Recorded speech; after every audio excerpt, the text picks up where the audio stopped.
Have you ever noticed that you can tell as much about an organization from the identity of its critics as from its supporters, from what's said against it as from what's said for it? They don't believe in the Bible as the Word of God. They don't believe in the hereafter as their just reward and punishment. They're weird. They don't even believe in the Ten Commandments. They're even against harmless prayer in public schools. They want to promote the teaching of evolution in the schools and are against teaching creationism. They make all this fuss about the separation of church and state, even though religion is the basis of all governments, including America's. And some of them really get bent out of shape about invocations at government and public meetings. Hello, I'm Dr. Issac Asimov, and what you've just heard are some angry criticisms. And if you agree that religion is a subject that can generate strong feelings, you'll probably agree that politics can have just as strong an effect, whether at a dinner party, lunch, or a political demonstration. And from what we've seen more and more frequently in the last few years, it's the volatile combination of political and religious conflict which results all too frequently in all-out war. And unfortunately, things are not getting better. It's still, my religion is better than yours, and my political system is better than yours, and I'm ready to kill you to prove it. Religion and politics, always a very lethal combination. As far back as prehistory and early biblical times, and continuing with the holy wars of the Crusades, and all the many religious and political wars that followed, up to and including today. They're still with us even now, when it could mean the destruction of civilization, or even of the planet itself. Which brings us to the accusations about politics, the other half of this dangerous combination. They're against meeting our country's military needs. They're not loyal Americans. There goes that they again. And the accusations don't stop at religion and politics. We've more to hear on the subject of morality. No, not morality as in ethics, but morality as in sexual behavior. Yours, his, hers, theirs, anybody's. They're basically immoral. They're in favor of abortion. They want to teach sex education in schools. They want to teach birth control in school. They support gay rights and are responsible for the spread of homosexuality. They're for free love and against marriage. And sex or gender can become political too. They're in favor of ERA. That means a woman goes to war. They're against protecting women in any way. They don't even want men to open doors for them. And out of the same grab bag of oversimplified knee-jerk attacks, They want to infiltrate the government, pass laws against religion and morality. They want to teach our children to make their own decisions without the guidance of the church or the family. they, there goes that they again. Well, who are the they that makes them so angry? If you haven't been able to guess, perhaps it would help you to know who are making these angry accusations. Mostly they're being made by a rather small, but zealous, well-organized, and very affluent coalition of far-right religious fundamentalists claiming to have 30 million members in the United States. But why has this multi-billion-dollar coalition, with their own schools and colleges and their own satellite television and radio network, chosen to focus on this particular group? What makes them single this group out as the agents of Satan? And something else. If the far left means satanic liberalism, what does the far right mean? Who is this worried Goliath? And why is he so afraid of this newfound David?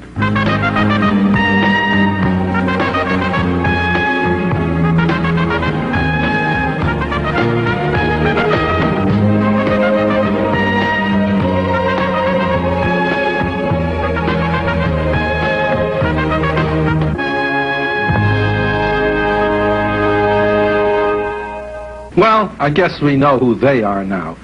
Fortunately for all of us, there are enough people who don't jump to conclusions, but instead have objective questions they'd like to have answered.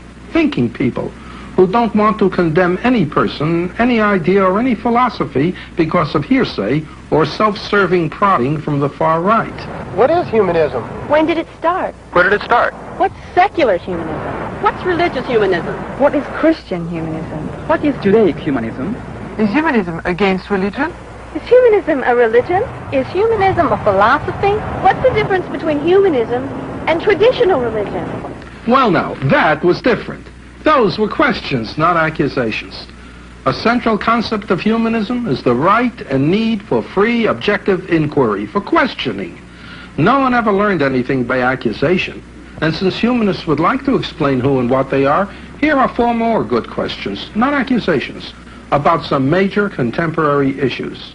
Why do humanists fight parents who want to remove from schools and libraries books that they find undesirable? Why shouldn't parents who send their children to private schools get tuition tax credits?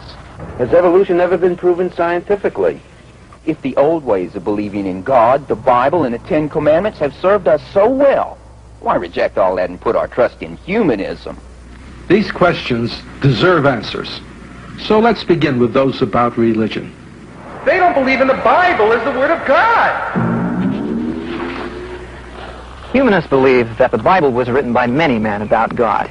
First in the Old Testament with the God of the Israelites, and then later on in the New Testament about a man called Jesus. The balance of what the New Testament offers has supposedly been said by men who were the disciples of Jesus. Now to me, the Bible, the Old and the New Testament, represent man-made codes of behavior, some of which are noble and worthy of their humanistic intentions.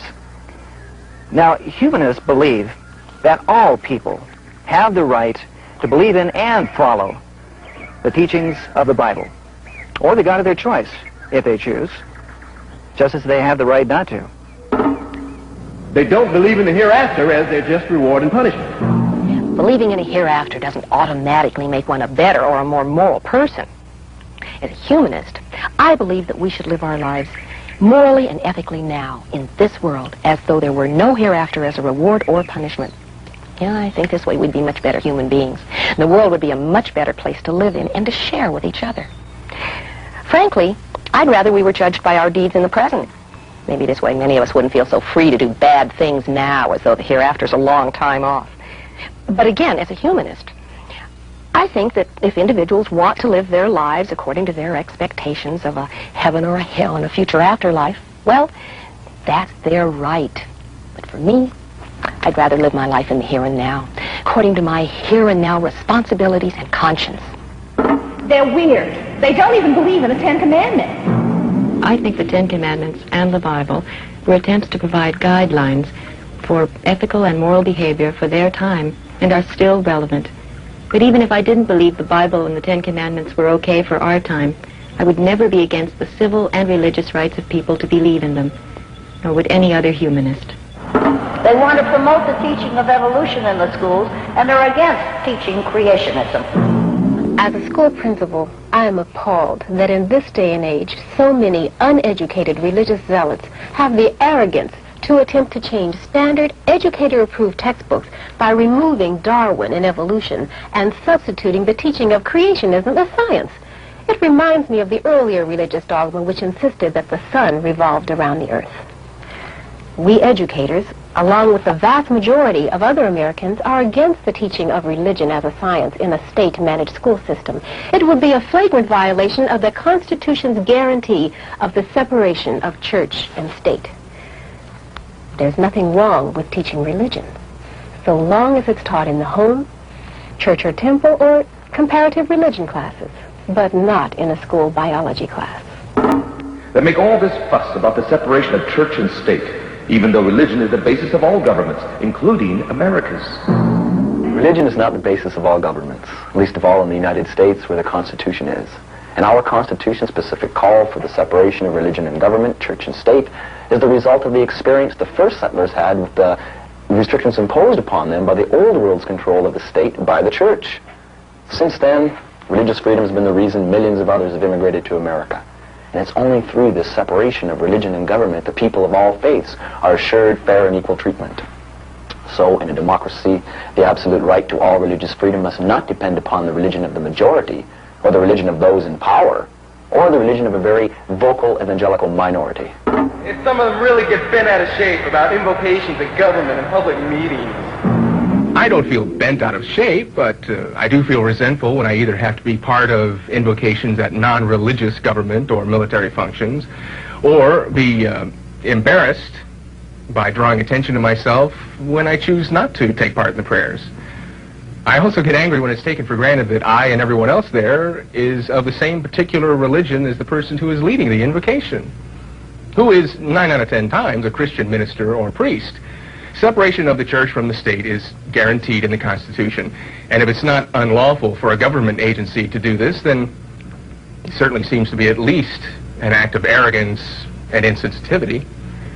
Incidentally, that also goes for the saying of grace imposed at both government and non-government functions. Well, those were the humanist answers to the religious accusations against humanism.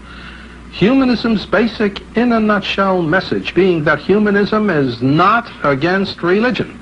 It's just against forcing religion on someone else, because to do so would be un-American. As would be trying to diminish the separation of church and state through any backdoor or even front door maneuvers. And here are some answers to those hit-and-run political attacks on humanism. They're against meeting our country's military needs. It's dishonest rabble-rousing to single out the humanists as being against meeting our military needs, when so many millions of other Americans also feel that we reached nuclear overkill levels long ago. Time is running out for a bilateral freeze on the development and deployment of all nuclear weapons. They're not loyal Americans. That's nonsense. I'm a loyal American and also a humanist, and have been ever since someone sent me a copy of Carlos Lamont's book, The Philosophy of Humanism. So I read it and I said, this is what I've been looking for. Unlike professional patriots, we humanists are loyal Americans every day of the week, and not just on the 4th of July and other national holidays. And it's a loyalty not limited to the immediate vicinity of the American flag. We believe patriotism means building a country of strong family ties, a willingness to help our neighbors so that our generation and those to come will be assured equal opportunity for all citizens alike, and that the air and water not be fouled by unlawful and irresponsible polluters or made lethal by toxic dumps and nuclear warfare. That's my humanist version of a caring, loyal American. It's an alarming coincidence that the same people who would diminish your political and religious freedom are also the self-appointed, self-anointed guardians of the sexual attitudes and practices of millions of total strangers. They're basically immoral. He may be having a hard time deciding, but I'm not. Humanists are neither amoral nor immoral.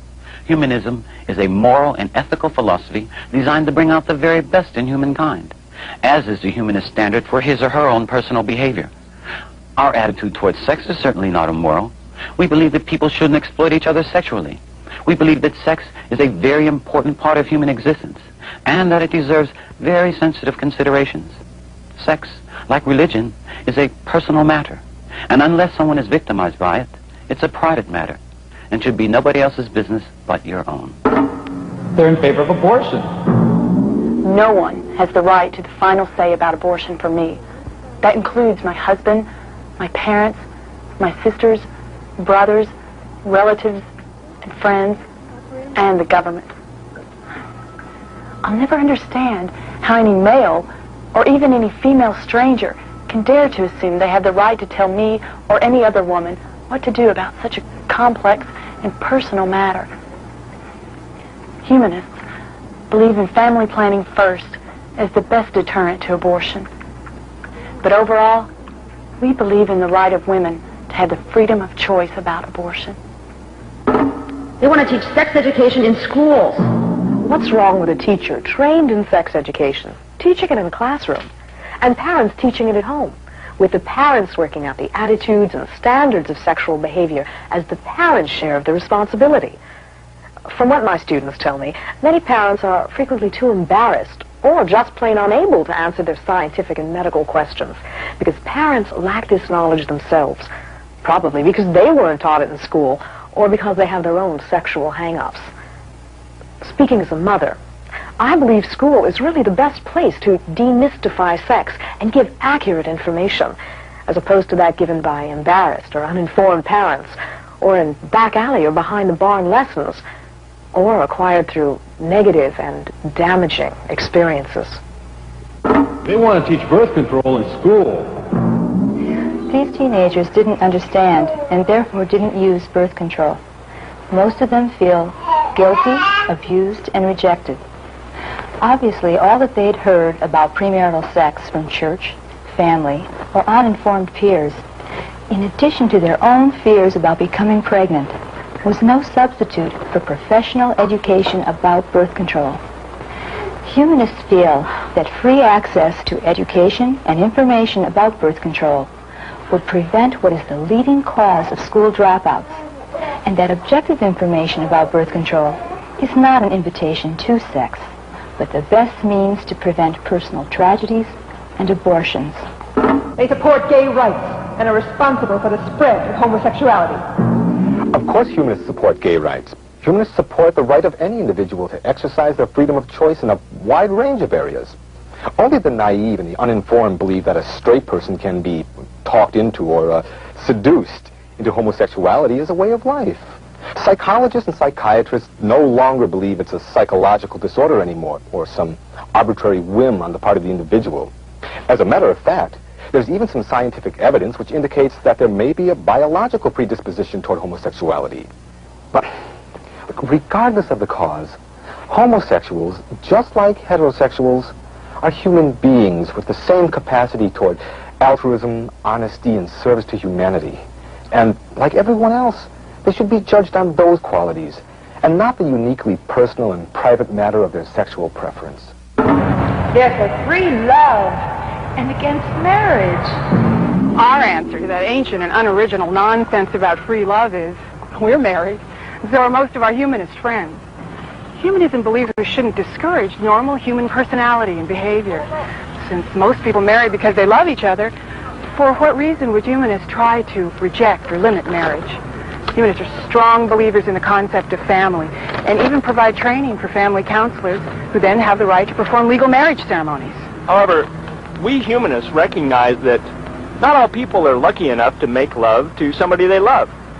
So for all the millions of people that are not married or in a similar relationship, we feel that sexual activity is a matter of personal freedom and choice between consenting individuals. They're in favor of ERA. That means a woman goes to war. They're against protecting women in any way. They don't even want men to open doors for them. Of course humanists are in favor of ERA. So are a lot of people. ERA is the ultimate ethical and compassionate way to protect our mothers, sisters, daughters, wives, and the rest of the 51% of the population called women, especially in our male-dominated, money and youth-oriented society. I think it's time that we made legal provisions for the equal rights of women, the Equal Rights Amendment. Oh, and please, don't believe all that ridiculous nonsense about sending our women to fight in war or forcing them to do jobs they're not physically equipped to do. Humanists don't want that. We just want to guarantee to women that if they want to join a combat-ready battalion, or if they enjoy the physical labor that accompanies some jobs, and the additional income, no one will prevent them from doing so, legally. They want to infiltrate the government, pass laws against religion and morality. That's totally false. I've been a humanist for 50 years, and a member of the American Humanist Association for almost as long. And I've never heard, read, or known of any humanist wanting to control the government or pass laws against religion or morality. Just the opposite is true. Humanists are staunchly committed to an open and democratic society, inclusive of the rights of all people to worship or not to worship, as they please. As for morality, humanism adheres to the highest ethical ideas and teaches that whether or not an action is good or bad is to be judged by its consequences, both to the individual and society.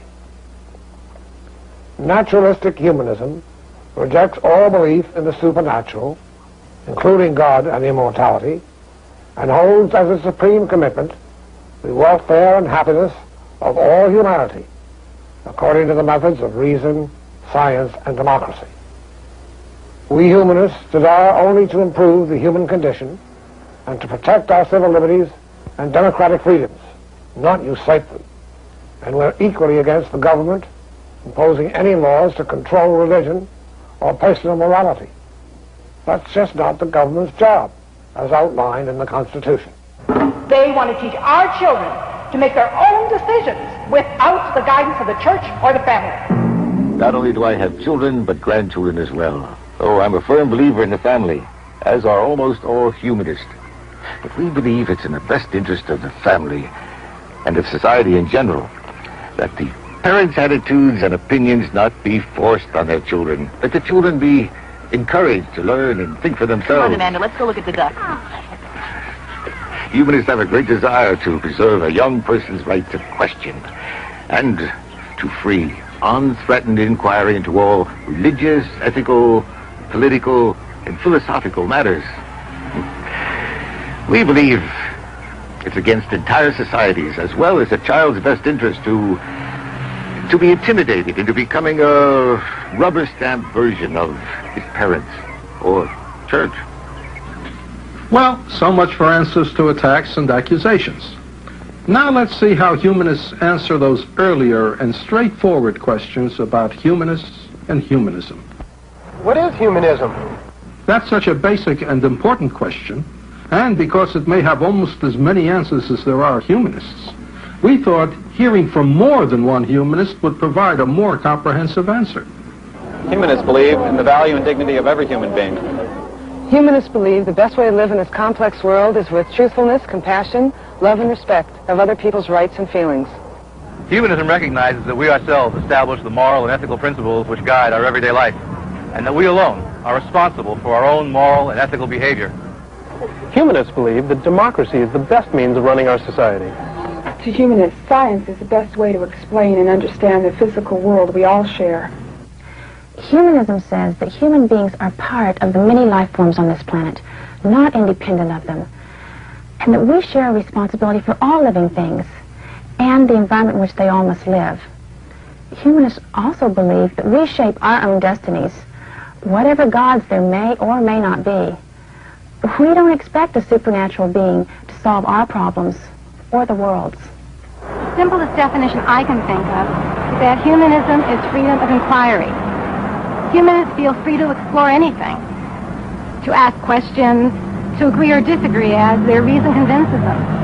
And by the same token, humanists support the rights of others to have that same freedom of inquiry, the same right to agree or disagree, the same freedom of thought that makes freedom of religion possible.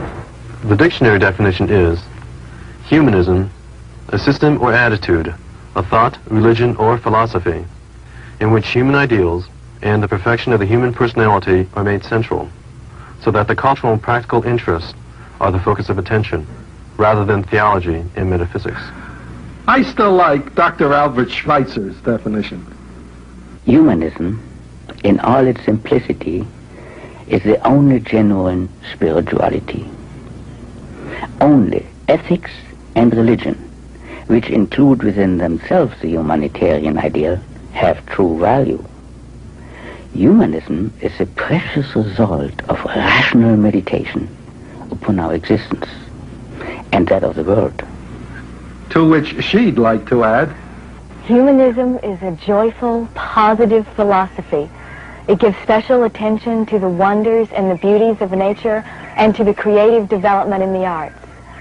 It's all based on warmth, caring, and human responsibility. When did it start? Humanism had its roots in ancient China, in classical Greece and Rome, in Christianity, Buddhism, Judaism, Islam, and in other religious groups in other periods. It grew out of a concept of humane feelings, as opposed to violence and brutality, out of the appreciation of the beauty of art and music, and of the need to protect the weak, out of looking for answers to life and death through philosophy and logic, rather than through the supernatural and the metaphysical, a pursuit which produced a list of great men, some of them deified and some of them killed for these same stated concepts and their denial of supernatural cause and effect. In this century, organized humanism in the United States came out of the Unitarian and Universalist churches, the Free Religious Association, and the American Ethical Union. It came to public awareness with the formation of the Humanist Press Association, which published the New Humanist and the first Humanist Manifesto in 1933, one of whose signers was the great American educator and philosopher John Dewey. I'm proud also to have been one of its signers. In 1941, the Humanist Press Association became the American Humanist Association, and the title of its publication was changed to The Humanist, the name under which it still appears today. There are humanist organizations in 44 countries throughout the world. Together they form the International Humanist and Ethical Union, which holds conferences internationally every 4 years and publishes its own quarterly. It is accredited and recognized in the United States, in the United Nations, and UNESCO. It's time to answer the first in a group of questions whose interrelationship is, as we shall see, as important as each individual answer. What's secular humanism? It's from the word secular, meaning worldly or not sacred. Secular humanism is the practice of ethics without the involvement of God or supernaturalism, and calls for the highest standards of ethical and moral behavior with reliance on science and reason, democracy and love. It includes the principles of ethical philosophy and the love ethic of the Golden Rule. Secular humanists see no need for ritual or mystical dogma to achieve the highest levels of human accomplishment, caring, and fulfillment for this rather brief lifetime we share with our neighbors. And the answer to this earlier question should be interesting to members of all religious denominations. What's religious humanism? While we religious humanists don't believe in a deity or the supernatural, we do believe that religion can be of definite value in human affairs when ethical and moral values are the primary concern of that religion. Religious humanism represents the positive attitude humanists feel towards basic religion, and say that all things of concern to human well-being are included within the broad meaning of the term religion. What is Christian humanism? The answer to what it is should come as more of a challenge than a surprise to the religious fundamentalists. Christian humanism, which to be accurate, should be called humanistic Christianity, believes that the primary function of religion should be to make people good in their hearts and actions, even as Jesus taught us. We humanistic Christians are found in traditional churches, which place a very big emphasis on improving the lot of humanity, of feeding the hungry, of housing the homeless, of doing good deeds, and striving for social justice as our version of Christian responsibility. Unlike we humanistic Christians, there are many Christian fundamentalists who do not believe that salvation can ever be won through good deeds, but only through faith in Jesus. To me, and others like me, salvation then becomes a bigoted and self-serving pursuit. We humanistic Christians, while not renouncing God or Jesus or immortality, simply affirm that good works in this life are the best preparation, far and beyond church dogma, for what may or may not follow. In the modern world, different denominations within the liberal churches are more and more stressing humanistic principles and goals. We Unitarian Universalists, for instance, put our emphasis on the humanity of Jesus as a human being and his humanistic message, and decidedly reject biblical morality and myth when it offends human reason, moral sensibilities, and scientific fact. That's very true. As a member of the Unitarian Universalist Church, I don't find any difference between the principles and goals of Unitarian humanists and those who call themselves either religious humanists, naturalistic humanists, ethical humanists, as in the Ethical Culture Society, or secular humanists. And for what may be an interesting break or departure from the religion which predates Christ and Christianity. What is Judaic humanism? Judaic humanism is a distinct movement in the United States, Western Europe, and Israel. It's known organizationally as Humanistic Judaism. It can best be described as a non-theistic humanism, wrapped in the traditions of the Talmud and Jewish history, with a philosophy that reinforces our attachment to Jewish history and culture. It began 20 years ago in the first Detroit suburb where the first American Jewish Humanist congregation was formed. Now there are many such congregations nationally, all free from reliance on supernatural authority, relying solely on reason and scientific method to determine how to live and behave as better human beings. Perhaps we humanistic Jews acknowledge our identity by celebrating all Jewish holidays and giving them a secular Jewish interpretation. We believe strongly in the right of Israel to be a state, but most of us are against the involvement of religion with its rigid orthodoxy in Israeli politics. I guess the answers to the last three questions need the answer to this one for greater clarity. Is humanism against religion? Humanism is not against religion. There are many humanists who are religious, and there are many who are not. Humanists are just against religion being sneaked or forced into the political and educational fabric of this nation. I believe, that religion is the most fundamental choice all of us can make without connivance or pressure. All the Americans who died to preserve our democracy also died to ensure our freedom to worship or not to worship if that's our choice, and not to be forced to belong to any one denomination. We're against religious groups using God and other religious reasons to try to influence the outcome of an election or to pressure for legislation, and especially to try to change the Constitution. We're just as against any religious group that tries to take away the rights of other religious groups, and also against people with no religious beliefs who try to do the same thing through pressure on the government or any of its agencies. And by the way, we feel just as strongly about the government itself trying to influence or control anyone's religious beliefs. It's very simple and very fair. We want our elected officials to work for the government, not for any religious group or denomination. We're concerned that so many times in world history, religion has been the cause, and at times the actual instigator of terrible wars between nations. Look at what's happening in the Middle East, for example, where religion is so much a part of politics. Think of how many wars could be prevented and how many lives saved if religion would stay out of government and politics. Not only is the separation between church and state a wise and necessary safeguard for America, but for the rest of the world, too. The next two questions to be answered are like two sides of the same coin. Is humanism a religion? Is humanism a philosophy? Just as in ethical culture and religious humanism, many humanists regard humanism as their religion, a religion of ethics, without worship of a deity and prayer. Many humanist organizations, including the American Humanist Association, have their own certified ministers or counselors who are legally authorized to perform weddings, act as chaplains in prisons, and all the other pastoral duties. And to me, 20th century humanism is a moral philosophy that's appealing to people of different cultural backgrounds all over the world. It calls for the basic moral values, affirming the dignity and worth of every person, of living in harmony with nature, and of helping the sick and the poor. Values that every traditional religion contains to a greater or lesser extent. Humanism as a moral or ethical standard is appealing to Jew, Gentile, Hindu, Muslim, and Buddhist, and Christian alike. Perhaps now you should have a better idea about whether humanism is religion, philosophy, or an ideal combination of both. What's the difference between humanism and traditional religion? Humanism was already present and influencing the ideas and values of the Mediterranean world when Christianity began. The humanism of today and today's Judeo-Christian moral and ethical values share a common historical heritage.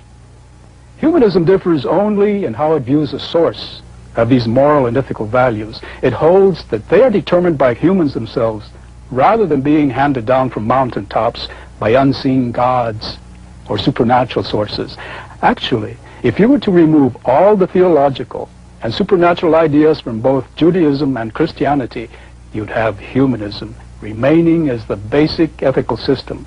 These ethics and morals dictate how we deal with, behave, and live with one another in this lifetime. So much for the general. Now to the specific.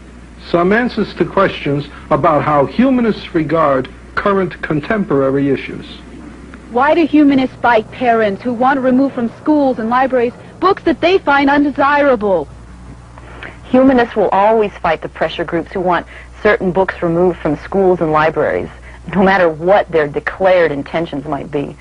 We feel that parents that want to remove or burn books are not only limiting what their own children will read and learn, but what other American children will read and learn, which is clearly a violation of the other children's constitutionally guaranteed rights to free speech and free inquiry. Why shouldn't parents who send their children to private schools get tuition tax credits? As a very concerned school administrator and as a humanist, I believe that parents who send their children to private or parochial schools should not receive tuition tax credits, because that would tend to subsidize the segregated schools of the bigot, the private schools of the wealthy, and religious education in general.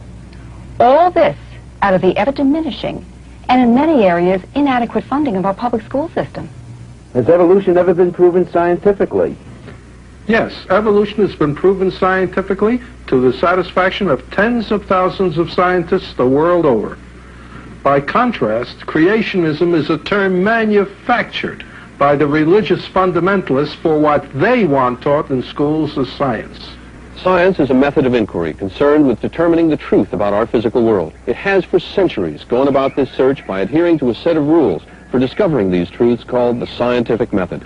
Using this scientific method of rigorous examination by the many disciplines of science, from biology to archaeology, from chemistry to paleontology, including physics, anatomy, astronomy, geology, and so on, this scientific inquiry, with its most stringent and rigorous requirements for accuracy and detail, has determined the following: that the Earth is at least 4.5 billion years old, and that man, as we recognize him, has been walking the planet for tens of thousands of years.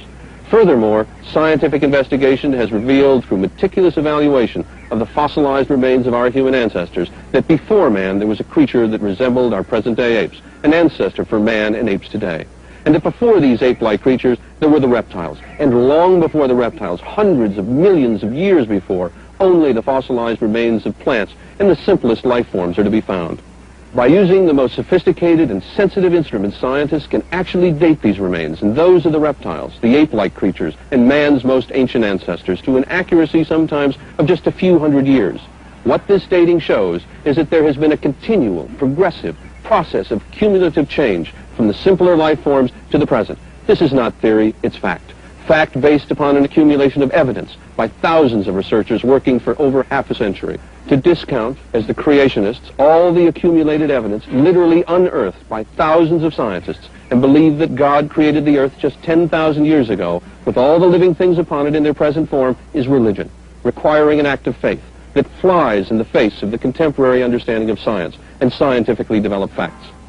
If we accept that it was science and the scientific method which got us to the moon and beyond through its research into the physical laws which we all agree govern our existence, then how can all these years of research into the origin of life by these same scientists and others like them be discounted as fiction? And now for the last and bottom line question, one I'd like to answer myself. If the old ways of believing in God, the Bible, and the Ten Commandments have served us so well, why reject all that and put our trust in humanism? First off, there's no reason to totally reject the Bible or the Ten Commandments. Well, you might look at how well they've served us. You can start with all the reports of anti-human behavior to be seen on tonight's TV news, or in any newspaper published in the last 50 years, for your bottom line answer. I'm sure you'll see there seems to be a desperate need for something more than a dependence on the supernatural. If you agree that 20th century humanity is in trouble and needs help, perhaps the answer may be found in that old proverb, "The Lord helps those who help themselves." But how can we help ourselves while at the same time believe in the religion and philosophy of the Bible and the Ten Commandments? And what about those of us who don't believe in either? We suggest that all people who are alarmed at the increasing level of anti-human behavior in the world, to make sure at the very least they practice the moral and ethical elements of their religion and join with humanism in attaining 20th century moral, ethical, and pro-human goals. Humanists believe there is enough genius, wisdom, creativity, and innate goodness in mankind to make being alive the great natural gift that it is. Considering how brief our lifetime is compared to the eternity of our death, shouldn't we be striving to make our life on earth and the here and now a less painful and more humane place, free of needless wars, world hunger, poverty, and disease, and especially free of the religious and political fanaticism which so often maims and destroys the humanness that unites us as one? We've tried to answer questions on religion, politics, and morality within the time constraints of this film. It should be very obvious that as humanists, we believe that it's no longer enough just to make a small circle of love, one that's limited to self and family, but that it's in the best interests of self and family to make bigger circles until they include not only our own race, religion, country, or political philosophy, but circles big enough, strong and flexible enough to include the whole world in one human family.